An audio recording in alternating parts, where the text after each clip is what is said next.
In the previous discussion, we looked at some of the things Pericles said about classical Athens, what made Athens great relative to other communities in his day.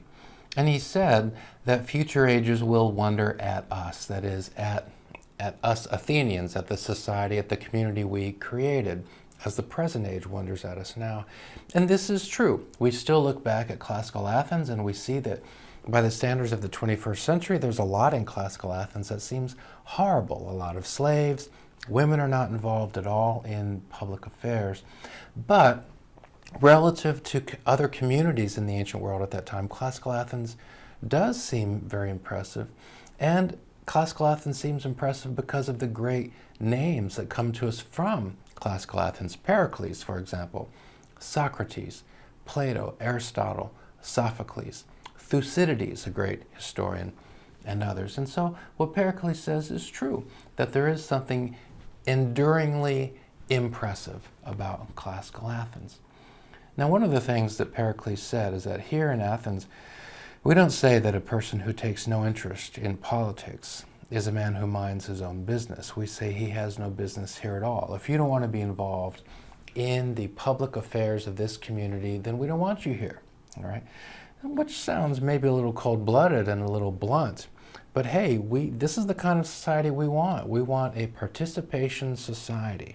Understanding this doesn't include the slaves and understanding women are not included, but among those men who are citizens of this community, we want participation, right? This is a participation society.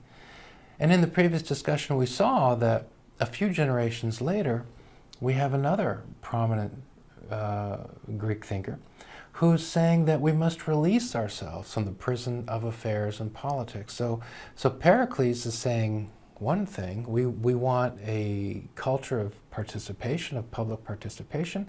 We have another thinker who comes along and says, no, we don't want to be involved in public affairs. And so, you know, what can help to account for this kind of transition in a society? And so we're going to look at some things that come to us from Plato's Republic. Now, this is a very long book, Plato's Republic, and it's a complicated book. And there's a lot in Plato's Republic that I think if we spent time with it, we would agree, you know, kind of horrible. The community that Plato describes, I don't think that many people today would volunteer to live in his ideal republic. But still, it's one of those books that people return to because it has some interesting insights. And in one of the sections of Plato's Republic, he talks about trouble in democracies. That is, in societies where power is dispersed among a high number of people. You have a lot of people who are making decisions about how society should work. And this is what Pericles says about Athens.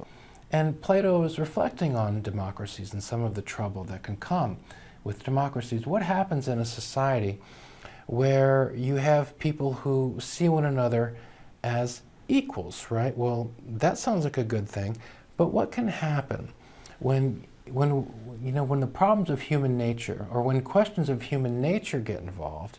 How can this go wrong? I mean, democracies can be great in that we're sharing power and we have a sense of community and we build the kind of community that Pericles describes. But how can things go wrong?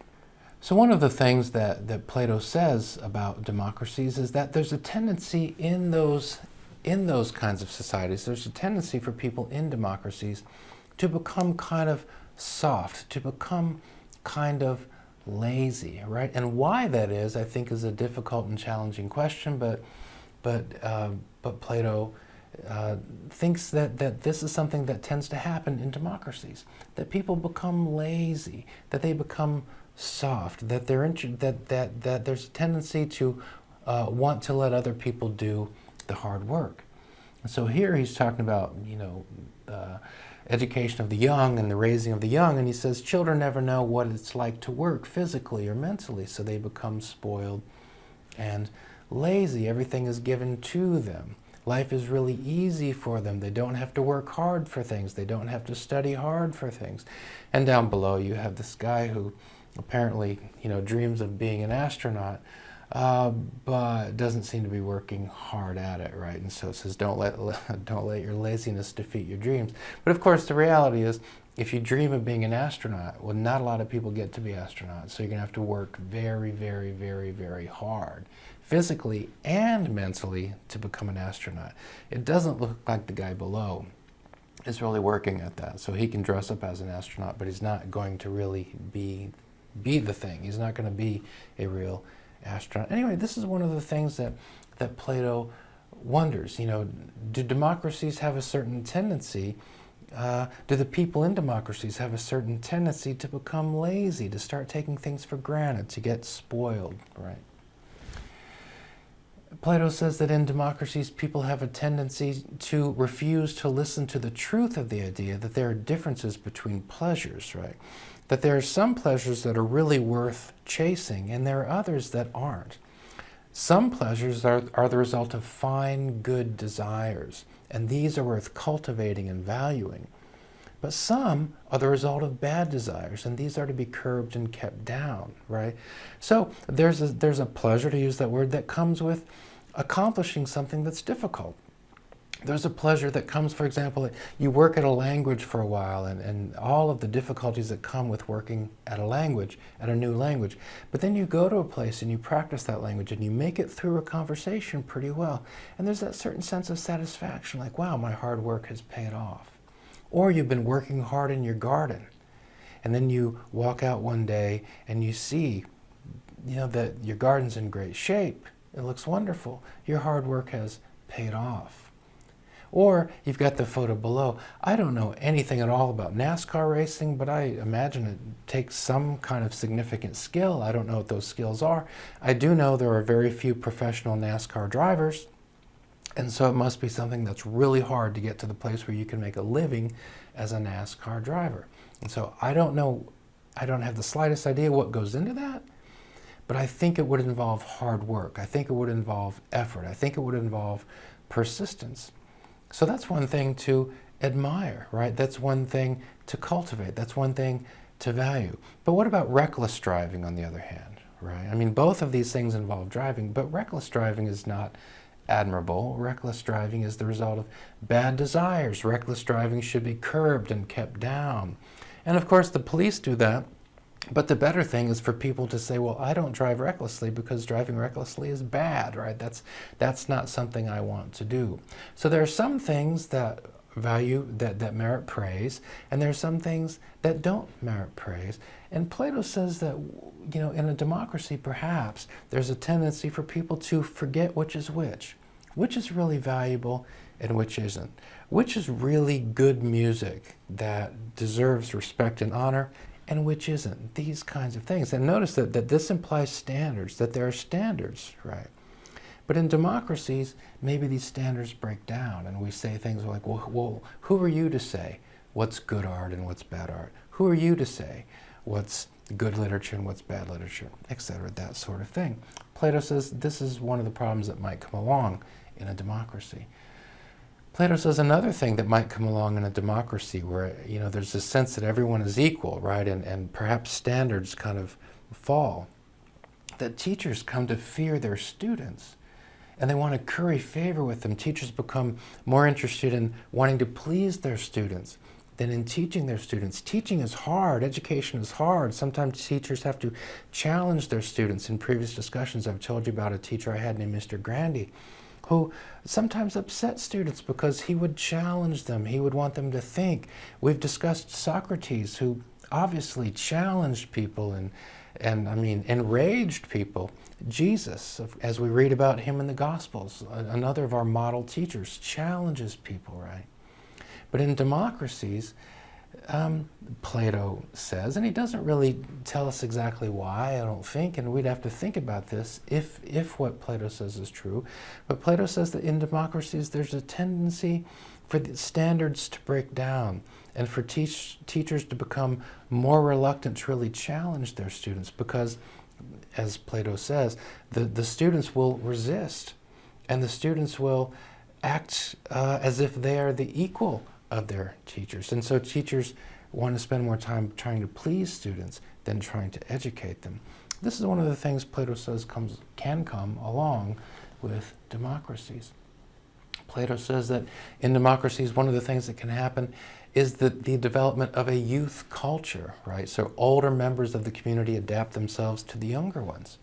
They ooze frivolity and charm and model their behavior on that of the young because they don't want to be thought disagreeable tyrants. Well, this is kind of like what we were just looking at about teachers, or teachers don't want to get on the bad side of their students, right?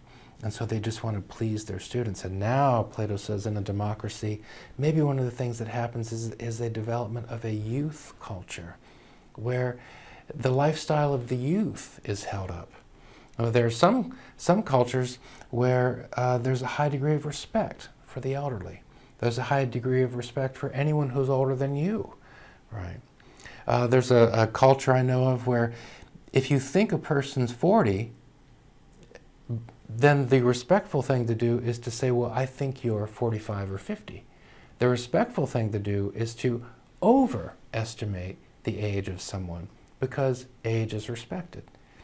Of course, in 21st century America, the respectful thing to do is to underestimate. If you think a person's 50, then what you'll say is, oh, well, you look 42, 43, something like that, right?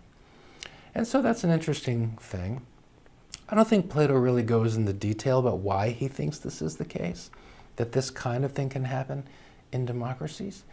But, this is his idea. One of the things that can happen in a democracy is the development of a youth culture that kind of takes over everything, the worship of youth, which seems to imply then a lack of respect for the elderly, right? And which is a curious thing if you think about it, because if what Plato describes is true, because it would seem to make sense that, the longer people have lived, so long as they've lived good lives, they've learned things. They've learned lessons about life. They've got 70, 75, 80 years of life behind them. They've learned a lot. It seems like the wise thing to do would be to respect these people and to want to hear from them. What do they think about life? What do they think we should do? That would seem to be the wise thing. But in a youth culture, we don't respect people who are 80. We don't respect people who are 70. Our attention is on the interests of the youth. And Plato says this is something that comes up or that can come up in democracies. And so if you read Plato's passages about, if you read, Plato's pages about how democracies can go wrong, these are some of the things that he says. And he says other things, but these are some of the things. And you get a sense that Plato sees a society that is kind of losing control. It's a society without standards. It's a society that has kind of lost its center and it's kind of spinning out of control. Now, what Plato describes, we see described, or we see similar descriptions in other ancient literature. So, for example, in St. Paul's letter to Timothy, or his second letter to Timothy, St. Paul describes, he foresees what he calls terrible times, where people are lovers of themselves, they're lovers of money, they're boastful, they're proud, they're abusive, they're ungrateful, they're without love, they're unforgiving, they're slanderous, they're without self-control, brutal, etc. Right? And if you read Plato's passage about how democracies can go bad, and you read this passage from Paul, of course, early Christian, then although they express things very differently, you see kind of, a similar outlook, right? A similar sense of what can happen in a society, what can happen in a community if the center of that community doesn't hold. If there's kind of the idea I have is, a society to work well, for a society to work well, we're talking about classical Athens, Athens at its best, Pericles. Well, here's a society that kind of has strong glue holding it together. It's a society with a sense of common purpose and common mission. But you read Plato and democracy, and that's not the kind of society that's being described. It's a society that seems to be fragmenting. It's a society that seems to be falling apart. This is kind of what Paul is describing here, a society that doesn't have a sense of common purpose, a society that doesn't have a sense of common mission, but it's a society that's fragmenting. People are turning it against one another. And then we could go to Buddhist literature, and we see something similar. And so this is from this book here, The Teaching of Buddha. And we hear about cheating and deception and a lack of sincerity, right? We read about disputes, fighting, injustice, wickedness, disrespect the rights of others, the disrespect for the rights of others, people who are exaggerating their own importance, right? We read about injustice, we read about slander and so on. So it's similar, right? So I think when we look at what Plato says, when we look at what Paul says, when we look at what is in this Buddhist literature, what we're really talking about here is human nature. There's something in human nature that causes humans to act in these kinds of ways that aren't good for themselves, right? And this is one of the curious things about human beings. And so Plato says, going back to Plato's Republic, one of the lines in the book says that every one of us, even someone who seems very restrained, contains desires which are terrible, wild, and lawless, right? Plato has an idea that's very common, that's discussed by people throughout history and discussed by people all around us today, and that is that human beings are this really interesting mixed creature. We can do beautiful things and we can do ugly things. We can do helpful things and we can do harmful things. We can be kind and we can be cruel. We can be kind at 8 in the morning on Monday, and we can be cruel at noon on Monday. Human beings are a very mixed creature, and even a person who seems very constrained, Plato says, contains within himself, contains within herself, desires which are terrible, wild, and lawless. And these kinds of things, of course, are what can rip a society to pieces. How do you get to a place where you have a society that's described the way Pericles describes Athens, and of course he's being idealistic, right? We don't want to think that Athens is a perfect place. Clearly it wasn't. But on the whole, I mean, compared to the world at the time, a lot of good stuff going on. A place of order, a place of standards, a place of tremendous productivity. Productivity of things, or the production of things, that are still with us. Here we are talking about Plato, for example, from classical Athens. But classical Athens didn't hold that status for long. Something happened even in classical Athens so that it degenerated. And what caused it to degenerate? Well, probably these kinds of things that Plato's describing, these kinds of things that Paul describes, these kinds of things that is described in Buddhist literature. And so Plato observes that political systems, communities, societies, come into being from the characteristics of the community's inhabitants. In other words, societies reflect the people who live in them, right? Kind of makes sense.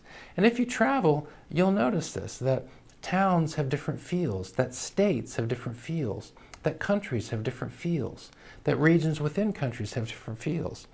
And those feels reflect environmental differences, but I think more, or certainly a lot of the time, they reflect differences in the outlooks, differences in the thoughts, differences in the actions of the people who live in those communities. Communities reflect the people who live in them. Okay, so let's go to Plato's star student Aristotle, who wrote about politics, who wrote about ethics.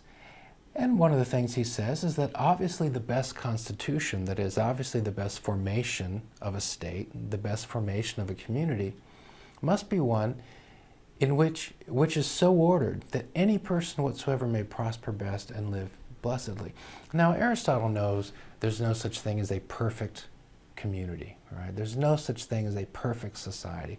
Human beings are not perfect creatures, right? They can be decent creatures, they can be honorable creatures, they can be creatures of integrity, but they can't be perfect creatures, right? And so there's no such thing as a perfect society, but we can make good societies, right? We can make bad societies, we can make good societies. The best constitution, the ideal, would be one where everyone can prosper and live blessedly, that is, happily, right?